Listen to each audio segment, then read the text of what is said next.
Okay, so first time doing this, so apologize. I appreciate everyone being flexible. We've got Kyle here, Lisa, and Mark. I know Chris is also there as well, too.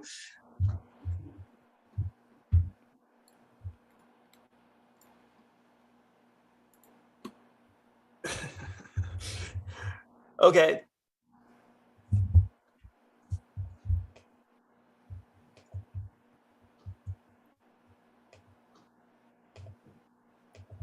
I'm trying to figure out, I think I'm listening to two different things.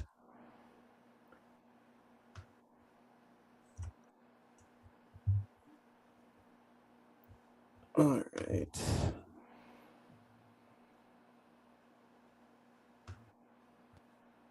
Okay. I think I had to do a couple things there because I actually was listening to my LinkedIn Live as I was speaking through my Zoom.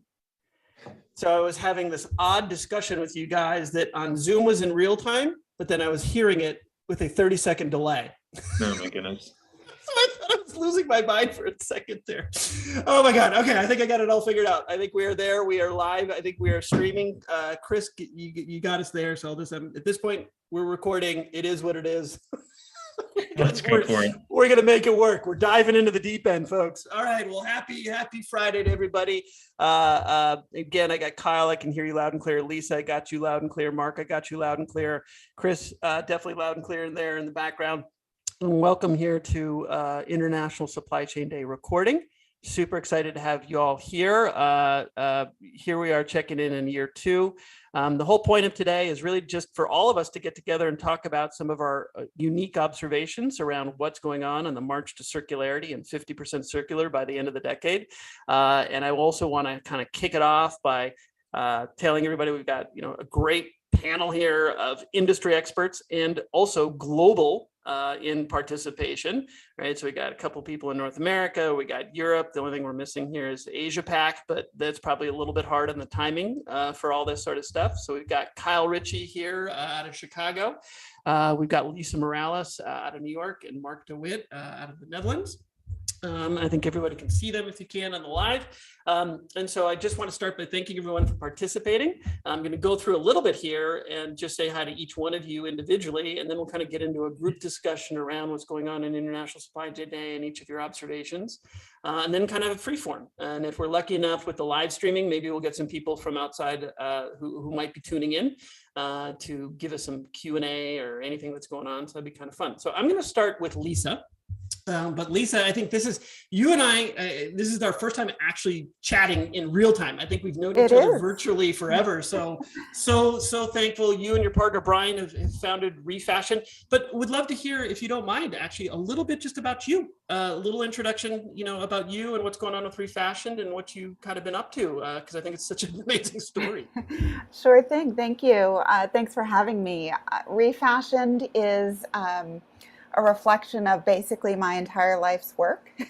No big deal, 27 years in tech by way of Carnegie Mellon, design degree with a little C++ and Mosaic, Econ, etc. A stint out in Silicon Valley during the first .com boom back in '99.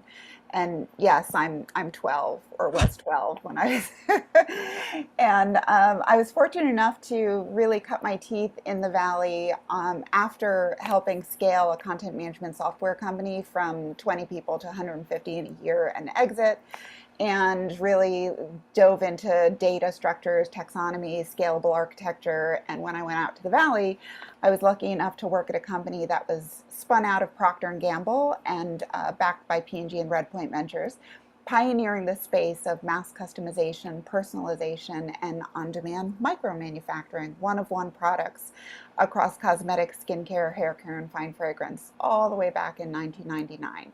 So I have a 22-year head start on the rest of the world in really, truly understanding this space and developing consumer-facing experiences around it. I created the first peer-to-peer marketing campaigns before there was social, using real women, and created the first virtual personal shopper using data. After a consumer created one product, we'd extract hex values based on their data set and push through Macromedia Generator to create on-the-fly graphics of products that didn't exist till they clicked through to purchase it. And then we created whole cosmetic sets to go with their specific to them, and then matching to outfits. So I was just a 26-year-old kid having the time of my life playing with all these fun things and quadrupling revenue. And the CEO of the company at the time said, do whatever Lisa says. So I got to present to the board, including AG Lafley. And at 26, having a board presentation, AG coming over and shaking your hand was like, oh, wow. Clouds parted. Wow. Yeah, right. And I was like, I want to do this forever. So that's what I've done. I have been obsessed with on-demand and customization, personalization throughout my career. I have architected a contextual search engine that was for algorithmically generating outfits on the fly that got into Techstars, raised a little bit of venture capital, realized that VCs don't know boo about fashion or retail, let alone supply chain. Right. And I got really silly comments when I was trying to raise capital for my contextual search engine, people assuming that I wanted to become a girl boss and a celebrity female founder. I'm like, I'm a data nerd. I built real IP, real tech here. It's the future of search, and chose to shut down that company instead of selling it or taking on $4 million from a fund that wanted to turn me into Sophia Amoruso, a celebrity style talking head. So shut down that company and founded the New York Fashion Tech Lab in 2014. Really wanted to kind of have the experience I wish I could have had when I had my own fashion tech company, created the first fashion tech accelerator connecting all the major brands and retailers directly with the companies looking to serve them, having their C-suite hand select the companies that they thought would add the most value to their bottom line. So those C-suite executives, I learned talking behind closed doors with them for the better part of a year, couldn't care less if their company is the reason the planet burned to the ground, or if their company went under in 5 years, because they were jumping jobs every 2 to 3.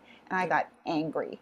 You know, first of all, I made this to help you, industry, dragging this horse to water. If you won't drink, maybe you all deserve to drown. Right. So I left after the first cohort to study the apparel supply chain on my own dime for a year, tied everything back to what I had learned and done in Silicon Valley 20 years prior, and looking forward to the fourth industrial revolution, came up with my thesis that we are at a point in time where the single largest operating system to ever exist, digitization of supply chains, is just now starting. And the focus of supply chains should be on shifting from supply chains to localized demand chains with circular infrastructure. So producing one-of-one products with circular regenerative raw materials. So that's what I'm up to. And Brian and I founded Refashion Ventures to invest in these early stage supply chain innovations across data, AI, advanced materials, advanced manufacturing, and advanced logistics.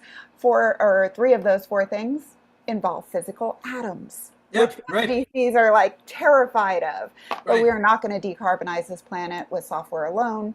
And so on top of Refashion Ventures, we also have the worldwide, the Worldwide Supply Chain Federation, global community of 4,300 members around the world, supply chain enthusiasts. We call them our builders and buyers that come together to have real dialogues around the best of emerging innovations to help them scale and gain adoption faster than the world is trying to scale them.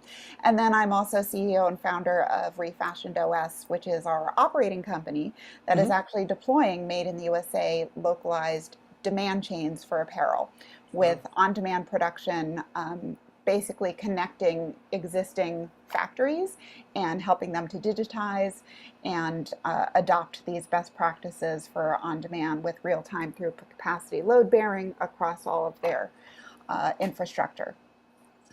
Lisa, so I just need to take a breath there. You take a breath, and I need to take a breath. That is a hell of a background. And I'm a mom. I have two boys that are teenagers now. How many? 2. Oh, Jesus. Okay. So let's just add, and then, throw some marathons in there and God knows what else, right? So we'll get a few other things. But that's what a background. And by the way, and Mark, Kyle, you guys can certainly, chime in or whatever you've got questions. But my very first question though, Lisa, is, such an amazing perspective But if I'm not mistaken, you and Brian founded Refashioned around, I think it was 2018-ish, 2019, is that? So we first came together. We met in 2016. We Okay. founded the Worldwide Supply Chain Federation in 2017. We founded Okay. the fund really in 2019, end of Okay. 2019. And then it took us a long time just to get to the Rolling Fund, which just launched in July of 2021. Right. And so we have a year of investments under the Rolling Fund, have done 16 deals. Wow. Good for you guys. I mean, congratulations on all of that. And certainly, but whereas leading with the question is, I mean, you have auspicious timing, right? Timing is kind of everything, right? Yeah. And we can all predict the wave crashing at some point, but honestly, that wave is going to crash when it crashes, right? But you're all of us are sitting here, and not only did you get into, segue into supply chain, but then also supply chain investing, literally 2, 3, 4 years, 5 years before the inflection point really started shifting, which is where I think we are today. Yeah. So the question to you is, in kind of reflecting on what you've seen over the last 3, 4, 5 years, certainly from an investment point of view, what are you seeing? I mean, it's sort of a self-evident question, but the enthusiasm around supply chain investments, and then also kind of the lack of clarity on how to invest in supply chain. I mean, you're bringing that in. Trust me, this is a loaded question because we've dealt with it too. But how do you kind of view that, and what's happening around us, right? Because you've been at it for so long, and it's like the world's kind of catching up. Like, how do you reflect on that?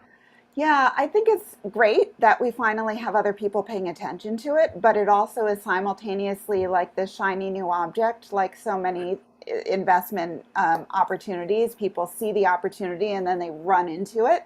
Right. And they don't have the focus or expertise or network or deep understanding of the interconnectedness of supply chains. They're investing in individual nodes or incremental pieces that is questionable if they'll actually ever scale, because they don't truly understand the systemic thinking that's required for supply chains. And so it's simultaneously a good thing because it's giving us more visibility, but it's also a really sad and disappointing thing that people that have been here for years focusing on this are still struggling to raise the capital of volume that we could be deploying compared to the legacy funds that are just now realizing, hey, supply chain looks cool, and they're getting hundreds of millions of dollars to deploy, and they don't know what the hell they're doing. I won't name names, but oh no, we know, we all know them, and they know who they are. They should be partnering with you. But and let me, because this is going to be a springboard question to also kind of loop back into circularity. But one of the central parts of your thesis was supply chain and circularity. Those words you use very specifically in sort of your elevator pitch there. And I'm curious because that's not always front and center. That's sort of the theme for this entire International Supply Chain Day, which is circularity. But it's also fundamental to how you look at supply chain, even from an investing point of view. Can you talk just a little bit about that? Yeah, I think, supply chains are systems, and I somehow lucked out getting a design degree, design thinking, which really has been applied to systems. And we need to look at all of the waste streams that we have been putting out into the world as raw materials and really assess which waste streams are no longer tenable and which waste streams should be made circular. For example, with apparel, which is the lens that I look at supply chains through just because I've been obsessed with it since I was a little girl and have a bit of experience in their infrastructure. We do not need to be growing any more fibers, frankly, at all. And so this whole focus on GOTS certified cotton and regenerative farming for GOTS certified, that's fabulous, but really neither here nor there. If we really looked at solving the issues, we need to just be investing in circular regeneration of existing fibers. We're sitting on generations worth of raw materials, of fibers, especially in the US, where we produce 4 times the textile waste of any other country in the world. We used to ship it overseas. They don't want it anymore. They're sitting on mountains of US textile waste. And so we have to figure out how to reuse this asset that we have poured money into creating and bringing into this world, and then we throw away. I think that's the no-brainer for circular regeneration within fashion. Right. Right. So that is a perfect springboard, because now I'm going to kind of loop over to Mark, because this is a great tag into how the circularity gap report really begins to illustrate that, right? And textiles just being one piece of the 1,000 gigatons of accumulated stuff that can be reused immediately. So Mark, I'm going to kind of come over to you a little bit. I mean, a lot of things that Lisa's talking about, both from an, from an investor's point of view, getting into supply chain, focusing on circularity, and certainly the International Supply Chain Day is about tracking, really at the end of the day, kind of outlining everything you do in your circularity gap report that's coming out annually. I think you got about 4 or 5 years of history there. So, first for the question is, Mark, welcome to the show. You've been here before, so I do want to allow you a little bit of just quick intro on who you are, but then kind of dive in a little bit on sort of just your perspective on the current circularity gap report. And I think that's something that I think is, the audience needs to know about. They need to know where they can go track that into. And every year we're probably going to be tying ourselves, even in this call, highlighting what the circularity gap report talks about. And it's exactly what Lisa was referencing, right? We already have enough stuff. We've already pulled enough stuff out of the earth. Let's reuse it. So Mark. Absolutely. Yeah, thanks a lot, Richard, for having me on the show, and great, Lisa, to hear your story. I mean, I have a bit more of kind of a macro story, but I always love really where the rubber hits the road. And I mean, that's where actual change happens. And obviously, I recognize this from across many different sectors we work with, where it's the built environment, nutrition, agri-food, everywhere. Really briefly, I mean, we chatted 2 weeks ago, but my first steps kind of into this space, weirdly enough, were in astrophysics, where I started to study, really in an attempt to understand and make sense of the world. But I very quickly pivoted to sustainability of energy. How do we run our energy system, our materials, etc. And later on focused on the bio-based economy. So how can we, with the agricultural lands that we have, supply enough food, but also, as you mentioned, kind of fiber for textiles, timber for construction, and all of that in a sustainable way with more people on this planet. Then moved into kind of business consulting, working with really kind of resource-intensive companies and see how could they be a part of that sustainable future. But then 10 years ago, we founded Circle Economy. So we're based in Amsterdam, only 60 people. We do projects globally at this point. We work with businesses, but also with cities, with national governments, to understand from a data perspective, it's very much data driven, what is flowing through your operations, to your value chain, through your business, through your city. Where are the leaks in the system? From the standpoint of materials, where do the materials end up in incineration, landfill, where are emissions occurring, whether that's into the plastic soup or into the air. But most importantly, or very important as well, to look at the opportunity side in terms of value. So that's really what we try to track. And 5 years ago, we thought there's so much speak about the circular economy. Everyone is speaking about different business models, etc. But it's extremely conceptual. We have no clue where we currently stand. So what we wanted to do with the Circularity Gap Report is to put a stake in the ground and say, hey, how circular are we today? Our first assessment was that we're 9.1% circular. So that means of all the materials we use globally, 9% makes it back into the economic system, 91% doesn't. And then our latest number is 8.6. So we're in reverse. All the indicators are in the red. I mean, we're using more stuff. As you said, more than 100 billion tons of stuff with everyone on this planet every year, of which barely 9 billion tons is being reused, and more than 90 billion tons is lost in whatever shape and form. So yeah, that's really kind of the premise of what we wanted to do to raise attention, but to also, as I refer to one of the central diagrams in the report, which I call an X-ray of our global economy, to really understand where is this system, this linear system, broken, and where are the opportunities to fix it. That was what we set ourselves up to when we started 5 years ago, and then 10 years ago with the organization. So not, and just again to also kind of highlight on the day, not exactly the year after effect going from 9.1 to 8.6. We don't want to see a reverse. We want to go the other direction. But more importantly, though, at least you're measuring it. And we've started a baseline discussion. I think the important factor here is not necessarily that we're at 8 or 9%. It's that we actually have identified and have a way through Mark's organization at Circle Economy to measure this and reflect on this through a report on an annual basis. Because otherwise, if you can't measure it, how are you supposed to improve it? And if we want to get to 50% circular by the end of the decade, well, hey, you got to start with these kind of things. So let me ask a question. I mean, it's only been 5 years, Mark, but is there any insight that you can maybe, you said more production, more consumerism, something, but any insights into why there might have been a little slip? Or are you more accurate with the data? I mean, first go around, it's going to be a little rough. And then each year it's going to get better and better and better. So 5 years in, kind of what's driving the small slip? I mean, it's not huge, but Yeah.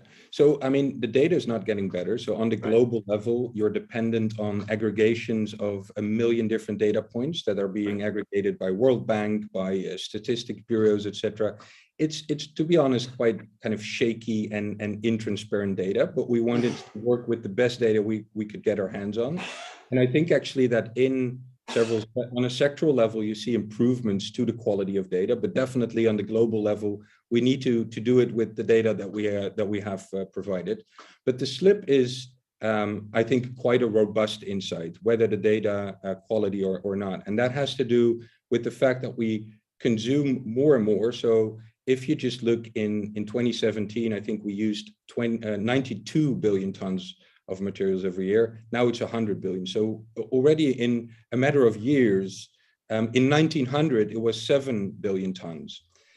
Since the 1970s, we have tripled the amount of stuff we use, and we're really accelerating that. And we're not getting much better at the end of the chain to get more back into the system or even to keep that level. So we see more fallout of things kind of just being buried underground in landfill, incinerated, plastic soup dispersed into the environment. So we're not able to get our stuff together at the end of the chain while we are continue to consume more and more and hit the accelerator there. A quick question on that one, and this is my system. So again, I'm just fascinated here that we got one of the other common themes that jumps out at me is systems level thinking. Lisa talked about systems level thinking. Mark, you're talking about systems level thinking. I know, Kyle, when we get there, we're going to talk about systems level thinking. But the first thing at a system level that I think about what you just said is if we were at 7 gigatons or 7 billion tons of consumption at 1900, fast forward to 2000, it's 100 gigatons. That's roughly, I'm just round math here, a 10x increase in consumption, right? Now, if I'm just off the top of my head, the population ratio to that consumption actually illustrates that we're consuming less per person. If I think about the jump in population, which I think is about 6 or 7x, it's a little, or no, I guess we're consuming more, right? So I'm just looking at the population increase. We're actually consuming more per person in the same time period. We are, and we're set to in 2050 to hit 180 billion tons. So I mean that's really, so if we're not kind of, so I fully agreed with Lisa's point. I mean, we have so much kind of in the urban mine, not the virgin mine, that we need to use to basically get the cycle closed. So there's a lot to be done there. And the other part we need to take from regenerative systems, but it can't be extractive based, and it usually is today.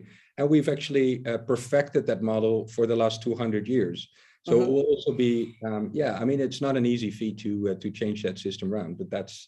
No, and I think one of the other things that's interesting too, Mark, and I'm going to kind of tie in, and I'm going to segue to Kyle here in a second, but and I'm going to use this pun intended, but this is the first time in history where one of the other things we're trying to do is make fashionable the use of used and circular materials, right? Up until this point, there was a visceral emotional tie to buying something new, illustrates I'm wealthy and successful, and therefore it makes me feel good, right?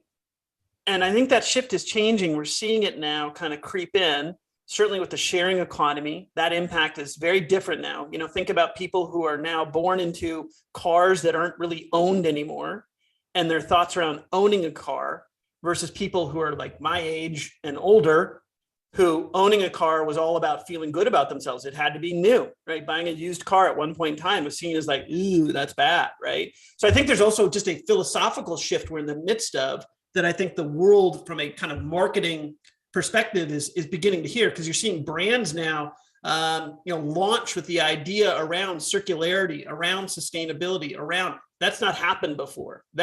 That's happening concurrently, and that's going to drive a lot of the behavior patterns. We're trying to kind of go at the enterprises and things like that, but there's also a big global philosophical shift that's moving towards, hey, it's no longer cool to pull things out of the ground if I don't need to, and making sure everyone understands that. Like they begin to associate feeling good with using used stuff, not using new stuff. Yeah. Okay, so I'm going to pause here for a second. Not pause. I'm going to switch over to Kyle, because this also then kind of segues right into circular economy for dummies, in the sense of what we've talked about, and we kind of go from Lisa's talking really about at a macro level and kind of getting in, really fundamental, especially from the industry. Mark's got that macro view of kind of what's, why we need to do this sort of stuff. But then also, and we just talked a little bit about the people who are the consumers, but now the businesses. I mean, circular economy is not just a feel good, fun, environmental, beat the drum. It actually is a profit first strategic advantage decision, where you begin to increase profits by moving circular. You get to reduce risk in your supply chain, because now all of a sudden you've got a circular supply chain, not a brittle linear supply chain that any chain link breaks. Circularity has some more legs to it, certainty to it. And then on top of which, obviously the benefits to the overall sustainability, right, actually kind of come once we focus on profitability first. So let's talk about circular economy for dummies. Like, how is that kind of fundamental into the thesis of the book itself, and in your own, what got you inspired to write the book? Yeah, the inspiration came pretty soon after, I'd say probably 3 years after I even came about the term circular economy.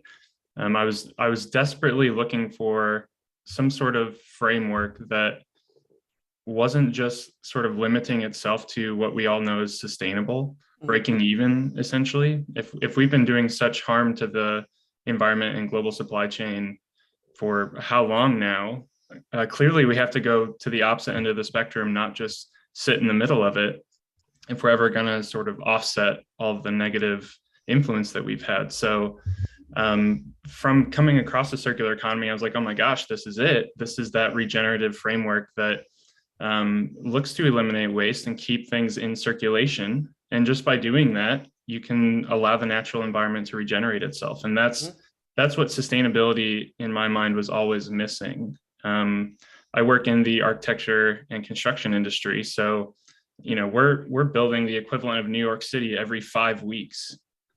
Jesus. That's an absurd amount of building materials that we're consuming. And is that just domestic, or is that global? That's global. Wow. So that's, again, every 5 weeks, New York City is being constructed around the world, which is, it's just astounding to consider that scale. And so really my efforts are all aligned with the idea that we have to go beyond sustainable if we're going to be solving the waste generation issue that is associated with architecture and construction. There's about a 37% waste factor for every single construction project. So that means that out of all the material that arrives on a construction site, 37% of it is going to end up in the landfill. Jesus. The rest of it is going to be recycled, and I'd say less than 1% is actually getting reused. But that's where our market sits. The AEC industry, they think that sustainability is our guiding force, and therefore recycling is the best option. And so really my goal within my industry, both in and outside of my 9 to 5, is to show that the opportunity of reuse is going to solve a lot of the issues that we're experiencing. Supply chain costs as well. I mean, goodness sakes, we're putting projects on hold now because supply chain issues are making it nearly impossible to do what we could do even 5 years ago for the budget that's available. So even though I'm in architecture, I come from a very systems thinking background. Even though I left architecture school because I hated it, I went into the sciences because it made so much more sense. I figured out how the world worked.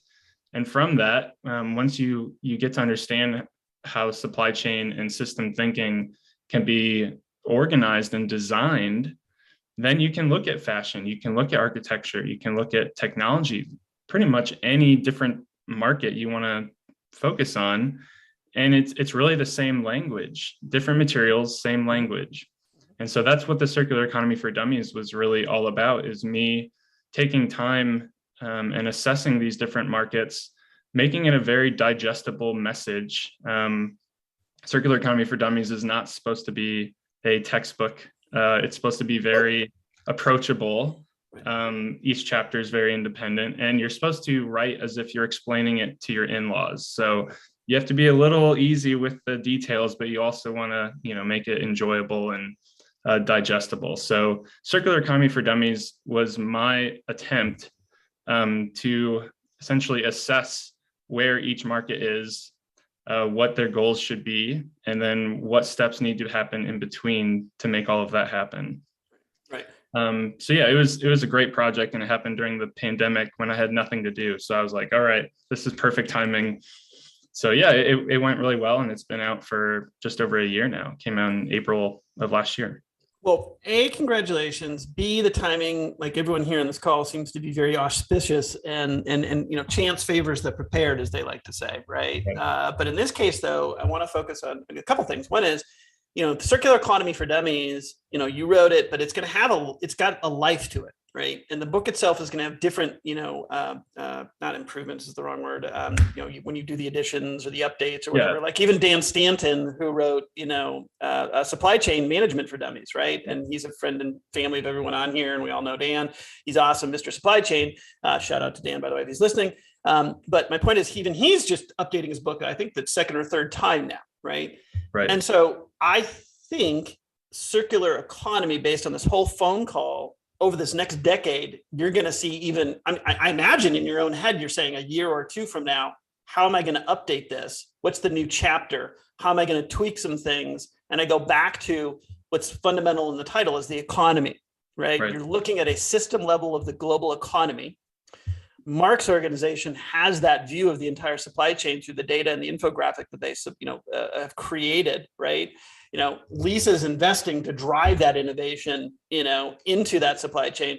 But again, I come back to, this is an economic driving force, right? And I think that's one of the parts of the conversation that, even though all of us here, we've already, not only we're making the Kool-Aid, right? I mean, not only have we drunk it, we're making it.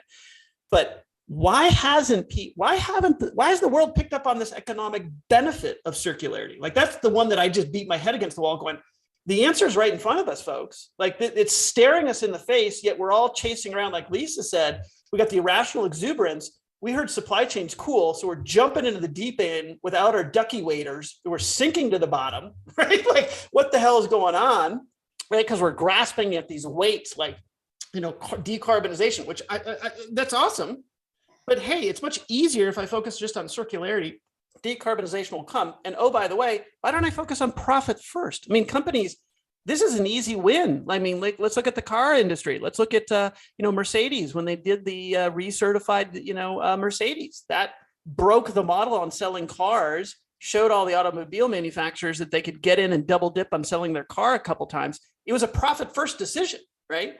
So again, I come back to you, Kyle. What just in your own observations, why is the economic part of circularity kind of like missing from a lot of people? I can speak, specifically to the architecture industry. The infrastructure is not even close to where it needs to be. Not even close. Right. It's so easy to prove that by reselling an existing material that still has a lot of life, both the original owner and the new buyer, they're both going to benefit. Like, it's stupid simple. Right. But the opportunity to facilitate that exchange, the opportunity to create an asset document of every living building and think out ahead, okay, in 5 years, I can sell this. Like, there's all this information that needs to be generated still. Mm-hmm. The infrastructure is just not there, There's no easy way for an existing building owner to post their building for sale other than, as a whole. You haven't seen that before. Right. No one's going through and documenting what materials are in their building and have the ability to post everything for sale for new owners. And, So, and it's so much more expensive because we're not designing them right in the first place. and I'm already gonna, because I can see Lisa chomping at the bit here. I can already see the wheels grinding, right? It's like, this is why she's investing. This is, you're describing the problem statement of a particular vertical that, hey, if someone's got some answers, Lisa's the one to talk to about getting some money and capital to start driving that. But Lisa, let me swing over to you on that one. I mean, this is where we're gonna get into the group discussion. Like, that's, Kyle's bringing up a bunch of what is like what you're seeing firsthand. This is why we have a community, a fund, and our operating company. Right. And when I first met Brian and I told him, you know, we needed all three, he was a little like, whoa, whoa, whoa, slow your roll. let's just focus on one. And then I've gotten a lot of, you know, people saying, well, little lady, you should just hunker down and focus on one. You know, it's hard enough to build a fund. And I'm like, well, we're already doing all three. So if you're not supporting me, you're in my way. And the reason we're doing all three is what Kyle said. There's just no infrastructure. So it doesn't matter how much we're able to invest in the emerging early stage technologies that are going to accelerate this change if nobody has the infrastructure for them to scale within. And so a perfect example is, again, regenerative fibers. You know, these, the waste management, processing, sorting, disassembly, being able to really even just assess what blend is this garment and then how to sort it and then comb and separate and sort the fibers. It's a huge infrastructure issue. And so it needs to be a coupling of dollars at the early stage to support these innovations, but we're also simultaneously helping to accelerate the deployment of the infrastructure, working with the most leaned in existing businesses. And they're not going to be your legacy, like your big incumbent brands. They're sitting back and saying, spoon feed it to me and show me once it's proven. And so you're sitting here in a perfect storm, as I saw with the fashion industry, the fashion supply chain. It's a $3 trillion global industry, touches 1 in 6 people on this planet, one of the biggest polluters, carbon, water, chemicals, slave labor, child labor, all the horrible things. And investors are sitting here going, I don't know it. I don't get it. It's not of interest to me. There's no innovation in fashion. Right. And then I'm sitting here seeing there's tons of innovation, just nobody's funding it. Right. And there's a preponderance of female founders who receive less than 2% of all venture capital. So we're in a shitstorm, pardon my French, of lack of movement. The inertia is so massive. And like most things in my career, I'm sitting here going, well, somebody's got to do it. So that somebody happened to be me. Right. And we're making good progress working with existing companies here in the US that have been spinning yarns, you know, regenerating, creating short staple fiber yarns that we can process to give more strength and then weave and knit and cut and sew. They've been in business for 40, 60, 80, 120 years, privately held, you know, able to move fast and want to stay in business for another 100 years. And we're just throwing them a lifeline. It's been 7 years of my obsession trying to help pull together all the players that actually can move to make this a reality. It's not an easy thing. There's no like big quick win to be had for venture. And so they're like, but there is such massive upside if you've put in the time and done the work, which me and my team at Refashioned OS have been doing. And we're hoping, well, we're pretty confident that by the end of this year, we'll have some big announcements to be able to prove what's possible. And to get at the, according to BCG and Fashion for Good, they had a report in January of 2020. The amount of capital that's needed just in early stage fashion supply chain innovation for the industry to hit the sustainability goals they set for themselves is $20 to $30 billion every year between 2020 and 2030. And I was asked in an article shortly after that came out, well, how many billions are being deployed? I was like, oh, no.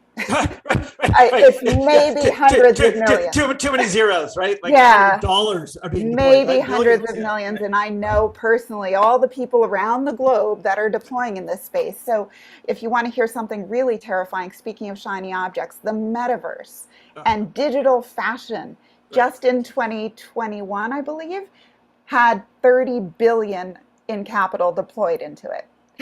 So it's just we're obsessed with shiny objects and not really realizing that, you know, systems are designed for the outcomes that they produce. It's not like the weather. It doesn't just happen to us. We have to actively design for the outcomes we're intending to create. Right, right. And I think, so I'm going to swing over to Mark on this, because you also, so from Kyle now to Lisa, we kind of, you know, go back into the profitability, right? That this actually circularity can become more of a business decision. And we've kind of talked on two different, I'll call them verticals, which is constructions and building materials, and also fashion, two massive, you know, and apropos, as Kyle's talking about building New York every 5 to 6 weeks, there's a backdrop to Lisa that's being built every 5 to 6 weeks, right? But then Mark, that's when I look at the 105, 106 gigatons of stuff that's consumed, of which 8.6% is, you know, circular.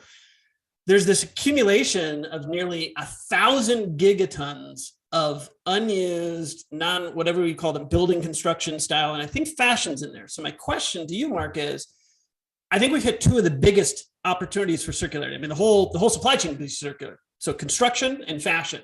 What else are you seeing if you verticalize kind of the circularity opportunities as size of markets, you know, in the circularity gap reports, or even your own observations casually?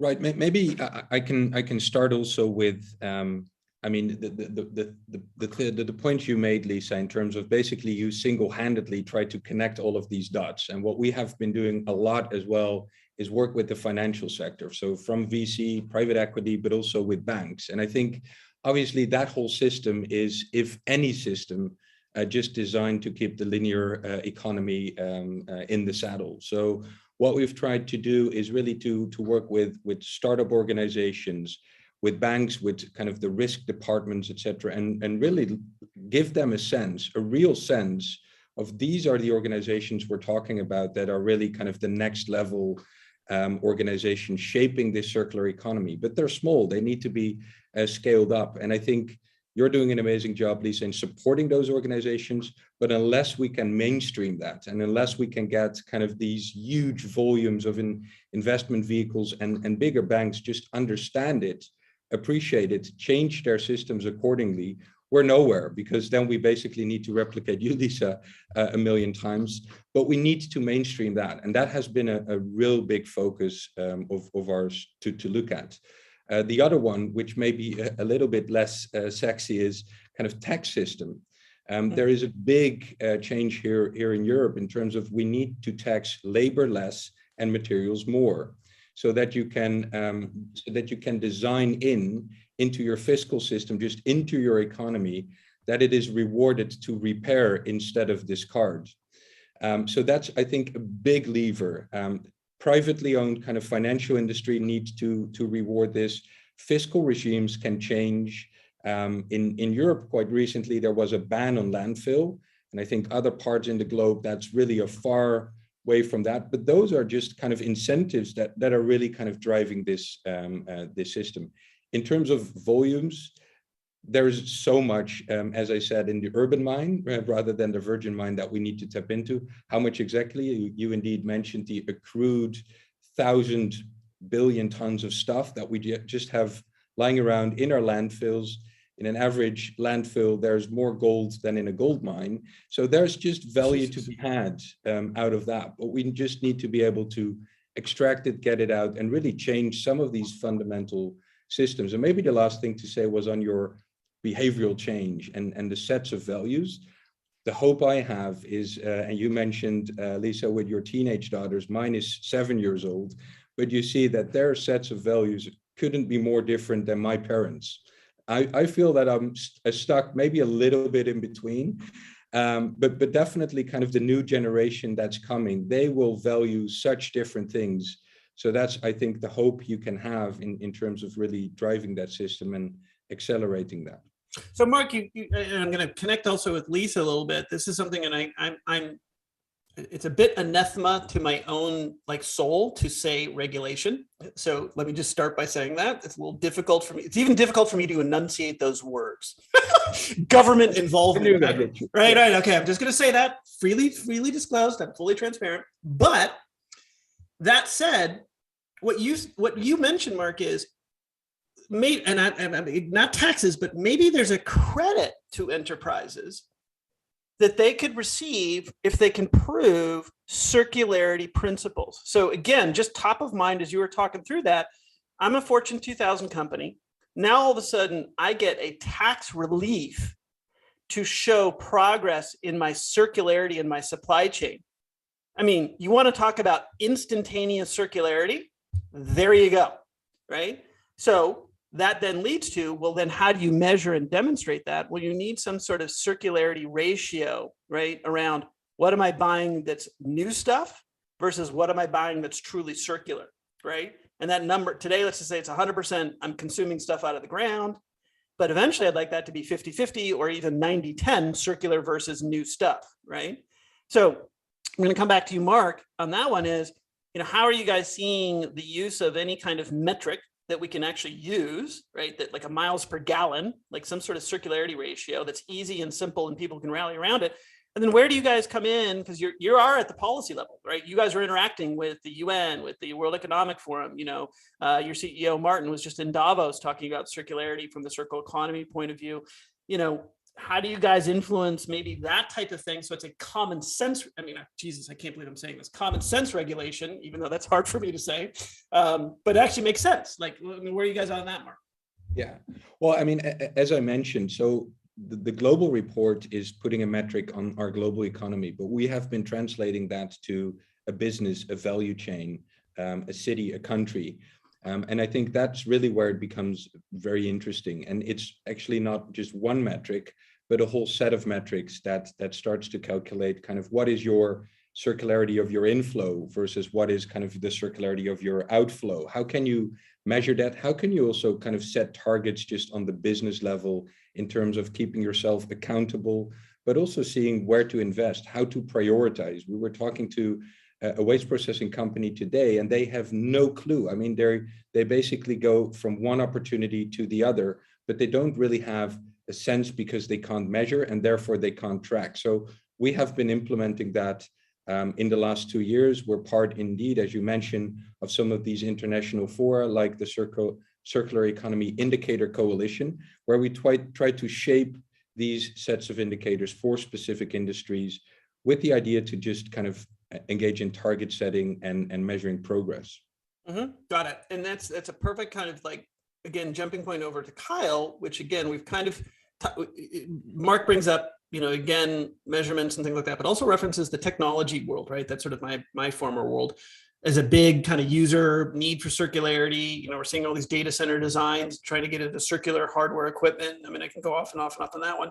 But Kyle, I want to come back to your roots though, which is construction and building materials, right? That's still, I think, Lisa referenced 3 trillion in fashion in that industry, which again, that's another thing to point out here. And Lisa can give a sermon on this, which is anytime you're looking at investment, people want to first say, well, how big is the market?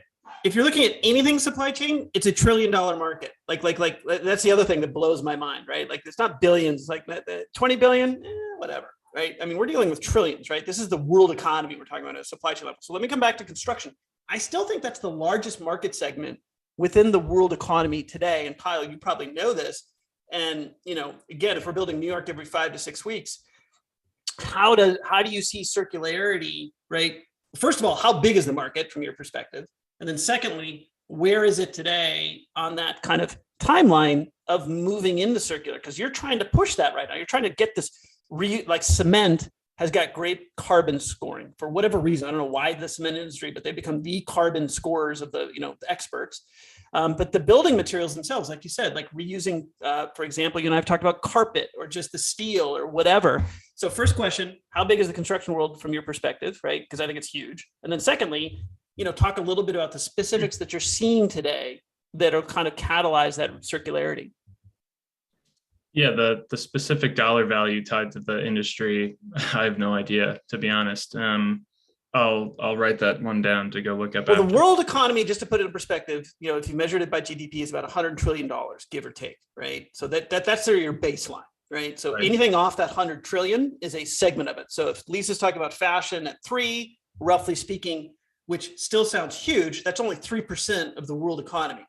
My suspicion is building materials and construction is closer to like 30 or 40% of that, 100 trillion. Right. I don't know that. That's just my, inference from looking at a lot of data for a lot of time, but I know it's huge.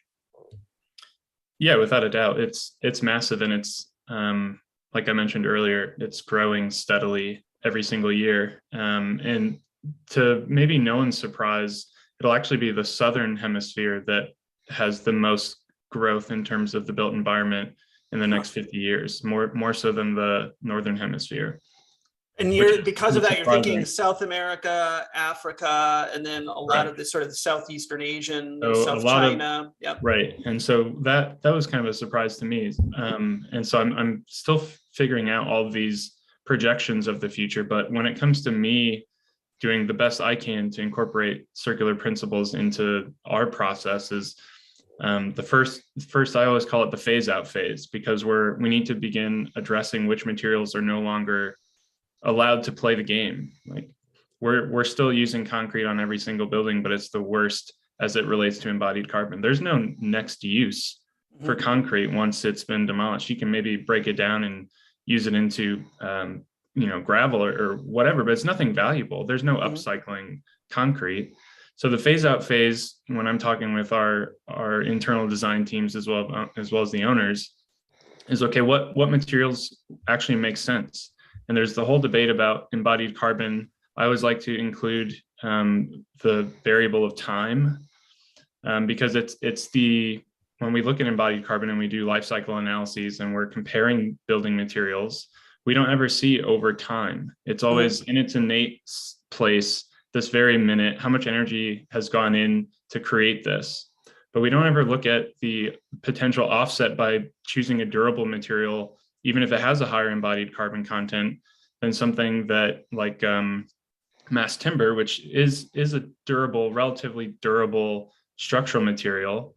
It has a lower embodied carbon, but it's never going to match up to steel. Steel can last for hundreds of years if you use it correctly. Mass timber can't do that. So it's these discussions then of doing the life cycle analyses of these different materials, comparing them over time. And then there's the whole supply chain issue that is tying in and making this so much more difficult. Things that we were able to get our hands on in a couple of weeks are now taking 6 months. And so again, this is just driving the need to keep materials that we actually have already in use, rather than pat ourselves on the back for recycling it and just going out and buying something new, the same thing we just had. So there's no marketplace for that, which is what I'm really trying to drive forward at this point. I think that's the gap currently between where we are and where we should be. So it's just amazing to see that we're still doing this, that we every single large architecture firm, the large firm roundtable, all 50 of them, they claim that they know what sustainable design is, but they're at best recycling 3/4 of the materials and letting the rest go to the landfill. Nothing sustainable about that, because they're not looking at the whole life cycle. What good is a solar panel? How is the solar panel or mass timber recycle sustainable material if it ends up in the landfill? Like it just doesn't make any sense. We think we're doing so much better than we are, and we couldn't be further from the truth. So it's a lot of growth to take place still. Oh, 100%. And again, one thing I don't want to fly over without kind of circling back to how we started, and even though we've kind of been talking about it, but system level thinking. You referenced a view of the Southern Hemisphere. And everyone on this call, we're talking at a global level when we talk about the supply chain. And as Lisa, and I'm going to come back to Lisa in a second here, this is another thing where it's just like, if you're not thinking globally about the supply chain, and the supply chain is one massive thing that is a true system. And this is the whole reason I've been a huge fan of Mark's work at Circle Economy with that infographic. It's the first and only infographic I've seen that depicts human beings supply chain in aggregate. That's what we're tuning. And if you're as a supply chain investor, practitioner, participant, which we all are, by the way, if you're not thinking about that system, then you're not thinking in the context of the right way to solve things, right? And so I kind of want to swing all the way back into Lisa, because building off of talking about building, talking about circularity, talking about the economic, and again, I want to also be conscious of time here. We're going to kind of wind down, but some thoughts here, Lisa, as you look forward a little bit. We all want to drive to circularity, but and we've talked about some of these missing pieces. But what are you seeing coming up maybe this year or the next 12 months? That you're focused on to help. Like, what's that next step, right? Because it's now. I feel like we're at a transition period right now. It feels to me as if all this work we've been doing, all of us collectively for the last 4, 5, 6, 7, 8, 9, 10 years, is starting to come to a head, right? Yeah. People are starting to come to you. I know, Lisa, you're booked out like months in advance just because you're doing this for so long. And finally people are picking up the phone and saying, Lisa, how do I do this? Right. So what are you seeing over the next 12 months in our march towards 50% circularity? I think people are starting to understand that you cannot continue to try to make this billion-headed beast sustainable and circular. Like node by node, vendor by vendor, partner by, it's just insanity. So the approach that I think and I'm focused on is starting with constraints and really being able to define the circular inputs and the systems that will support, like start with your MVP, folks. What is the one fiber that we have in massive abundance here in the US that can be circularly regenerated? Let's focus on the infrastructure needed to support that scaling. And we don't even need to build entirely new infrastructure from the ground up. We can partner with, if we have the audacity to truly be collaborative and humble and say, we need to do this together. I don't have all the answers. No one's going to build a walled garden that is the holy grail solution. It has to be a collaboration. So the constraints of your localized region is where everyone should start, because the only certainty is that we're going to have increasing risk, requiring increasing agility, resiliency, redundancy, because the pandemic, these wildfires, forced mass migrations, it's all symptoms of the root cause of the climate crisis. And so the only certainty is that we need to focus on what we can produce locally, what are the most needed, most ubiquitous materials that can be circularly regenerated and turned into viable products that every consumer needs. Start there and then layer on your infinite optionality that, primarily first world country consumers desire.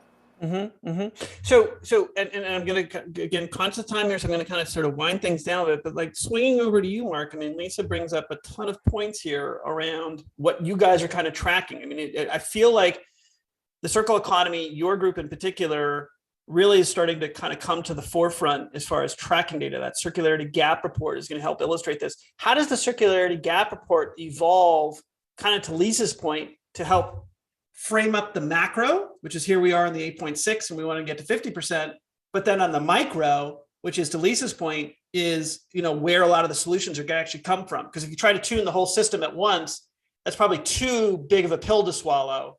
So we're going to have to take bite-sized pieces, which is kind of the microeconomies or localities, if you will, to Lisa's point. Right. I mean, we have two tracks. The one is I just mentioned, so translating these metrics really to all different scales of the economy. So from a small and medium-sized business to a value chain to the globe.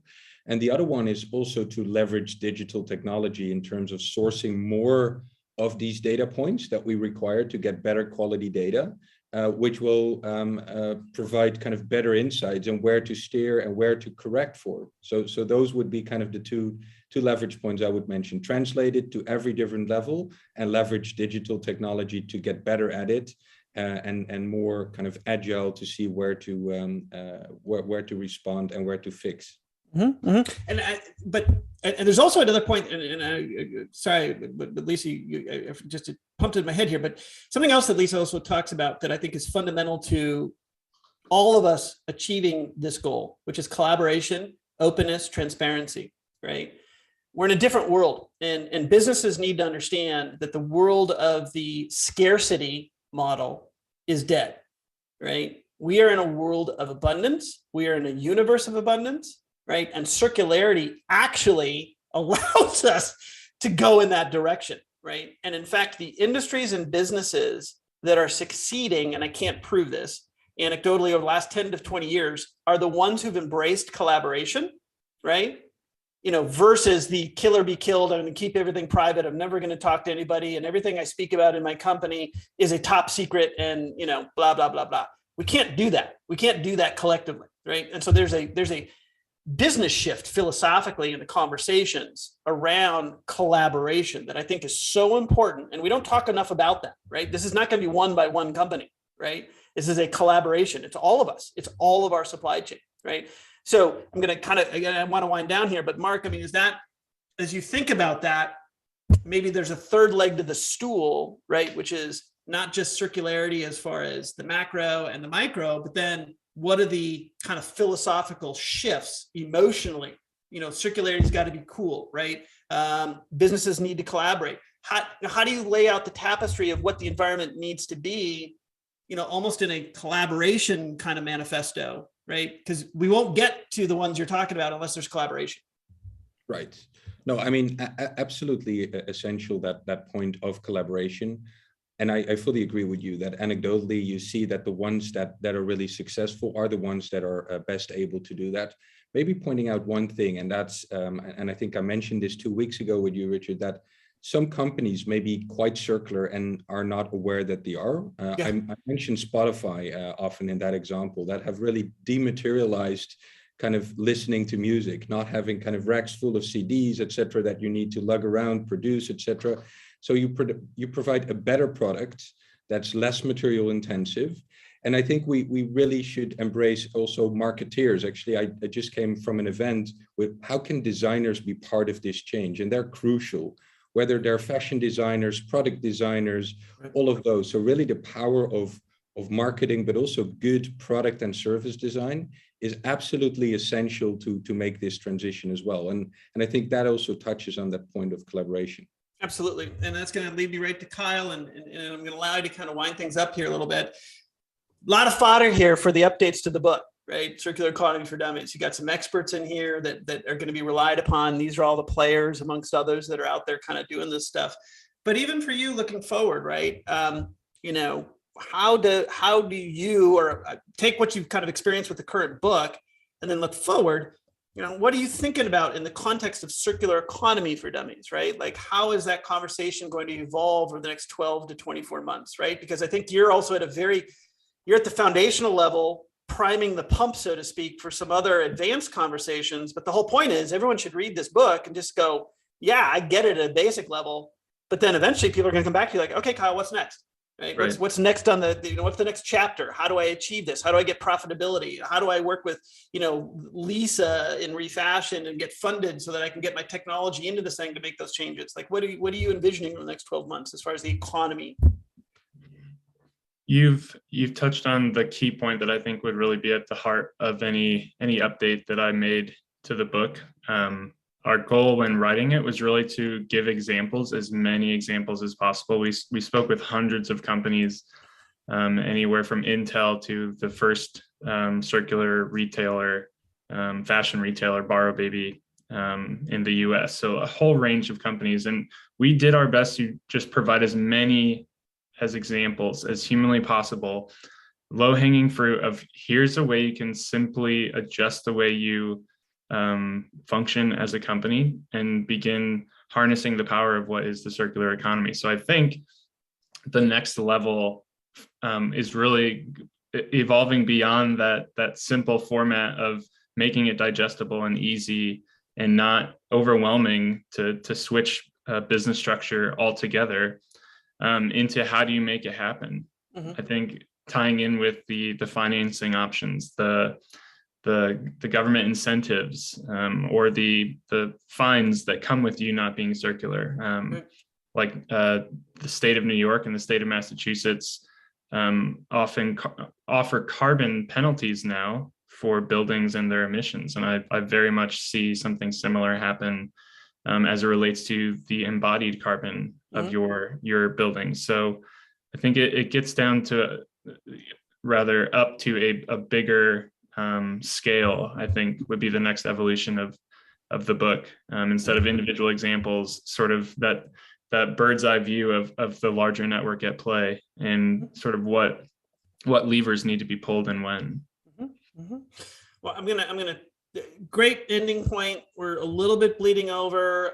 Honestly, I knew with each of you individually, and Lisa even meeting for the first time, but an hour with each one of us is not enough, right? I think we could go for a long, long time. I first just want to thank all of you for taking some time to participate. Again, every year checking in on International Supply Chain Day. And again, to reiterate, the day itself is just, it's just a day, but the day we wanted to meet to it, we wanted to track how are we doing in the march towards 50% circular. And I think that creates a very easy soundbite for people to rally around. Mark and organization has got the data with which that is going to be tracked.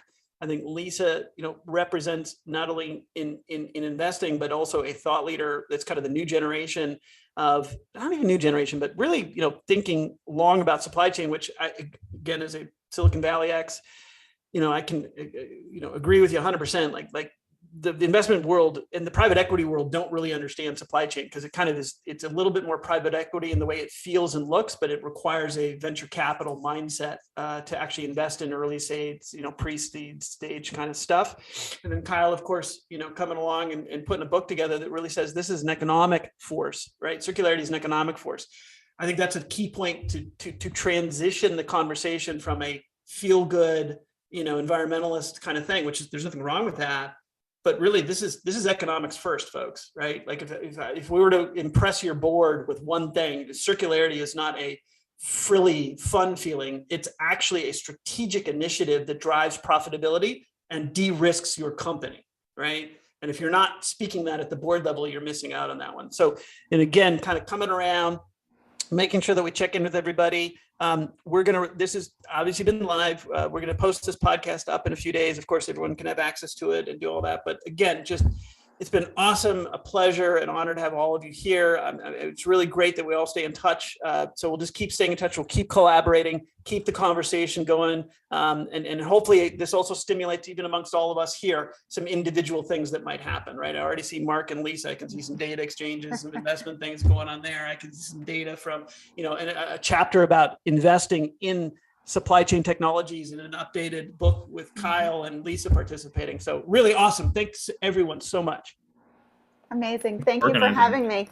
Thank you. Yeah. Awesome.